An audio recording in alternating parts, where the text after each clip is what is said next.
भारत एक ऐसा देश है जहां हर त्योहार प्रकृति, ऋतु और जीवन से जुड़ा हुआ होता है। इन सभी त्योहारों में उत्तरायण का विशेष स्थान है। उत्तरायण केवल एक पर्व नहीं, बल्कि सूर्य, ऋतु परिवर्तन, आस्था और आनंद का उत्सव है। भारत के अलग अलग राज्यों में इसे अलग अलग नामों और परंपराओं से मनाया जाता है। आज हम जानेंगे कि उत्तरायण क्या है, इसका महत्व क्या है और भारत में इसे कैसे मनाया जाता है। उत्तरायण का अर्थ है सूर्य का उत्तर दिशा की ओर गमन। जब सूर्य मकर राशि में प्रवेश करता है, तब उत्तरायण की शुरुआत होती है। ये दिन आमतौर पर 14 या 15 जनवरी को आता है। इसी दिन को मकर संक्रांति भी कहा जाता है। हिंदू पंचांग के अनुसार इस दिन से दिन बड़े और रातें छोटी होने लगती है। इसे प्रकाश, ऊर्जा और सकारात्मकता की शुरुआत माना जाता है। हिंदू धर्म में उत्तरायण को बहुत पवित्र माना गया है। मान्यता है कि उत्तरायण में किया गया दान और पुण्य कार्य कई गुना फल देता है। महाभारत के अनुसार भीष्म पितामह ने उत्तरायण की प्रतीक्षा करके ही देह त्याग किया था। इसलिए इसे मोक्ष प्राप्ति का शुभ समय माना जाता है। इस दिन लोग गंगा स्नान करते हैं, सूर्य देव की पूजा करते हैं, गरीबों को दान देते हैं। उत्तरायण सीधे सीधे प्रकृति और कृषित्वों से जुड़ा हुआ है। इस समय ठंड धीरे धीरे कम होने लगती है।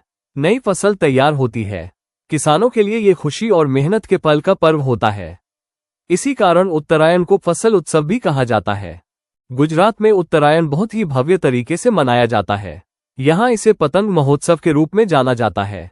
सुबह से लेकर शाम तक आसमान रंग बिरंगी पतंगों से भर जाता है। हर छत पर लोग पतंग उड़ाते दिखाई देते हैं। काए पोछे की आवाज पूरा वातावरण आनंद से भर देती है। विदेशों से भी लोग अंतर्राष्ट्रीय पतंग महोत्सव देखने आते हैं। उत्तरायण का स्वाद उसके व्यंजनों में छुपा होता है। इस दिन विशेष रूप से बनाए जाते हैं तिल के लड्डू, तिल की चिक्की, गुड़ और मूंगफली ऊंधियू। गुजरात तिल और गुड़ खाने का वैज्ञानिक कारण भी है। ये शरीर को ऊर्जा और गर्मी देते हैं। इसीलिए कहा जाता है तिल गुड़ खाओ और मीठा मीठा बोलो। भारत के अलग अलग राज्यों में उत्तरायण अलग नामों से मनाया जाता है।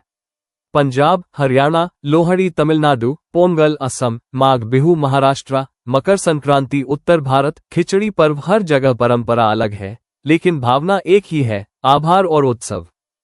तमिलनाडु में पोंगल 4 दिन तक मनाया जाता है। ये पूरी तरह से कृषि और सूर्य उपासना से जुड़ा पर्व है। नई फसल के चावल से खीर बनाई जाती है, जिसे पोंगल कहा जाता है। ये त्योहार प्रकृति को धन्यवाद देने का प्रतीक है। पंजाब में लोहड़ी अग्नि के चारों ओर मनाई जाती है। लोग ढोल बजाते हैं, नाचते गाते हैं और आग में तिल, मूंगफली अर्पित करते हैं। ये त्योहार नई फसल और नई शुरुआत का प्रतीक है। उत्तरायण हमें सिखाता है अंधकार से प्रकाश की ओर बढ़ना, नकारात्मकता छोड़ना, आपसी प्रेम और भाईचारा बढ़ाना। पतंग की तरह हमें भी जीवन में ऊंचा उड़ना चाहिए, लेकिन डोर यानी संस्कारों से जुड़े रहना चाहिए। वैज्ञानिक दृष्टि से भी उत्तरायण बहुत महत्वपूर्ण है। इस समय सूर्य की किरणें पृथ्वी पर सीधे पड़ने लगती हैं। इससे विटामिन डी मिलता है, शरीर की रोग प्रतिरोधक क्षमता बढ़ती है, मानसिक ऊर्जा में वृद्धि होती है। आज के डिजिटल युग में भी उत्तरायण की परंपरा जीवित है। हालांकि हमें ध्यान रखना चाहिए कि पर्यावरण को नुकसान न हो, पक्षियों की सुरक्षा हो, सुरक्षित पतंगबाजी हो। त्योहार खुशियां लाए, किसी को दुख न दे, यही सच्चा उत्सव है। उत्तरायण केवल एक दिन का पर्व नहीं, ये जीवन में नई ऊर्जा और आशा का संदेश है। ये हमें जोड़ता है प्रकृति से, परंपरा से और एक दूसरे से। आइए हम सभी उत्तरायण के इस पावन पर्व पर सकारात्मक सोच, प्रेम और आनंद को अपनाएं। आप सभी को उत्तरायण और मकर संक्रांति की हार्दिक शुभकामनाएं। यदि आपको यह वीडियो पसंद आए तो लाइक, शेयर और चैनल को सब्सक्राइब करना न भूलें।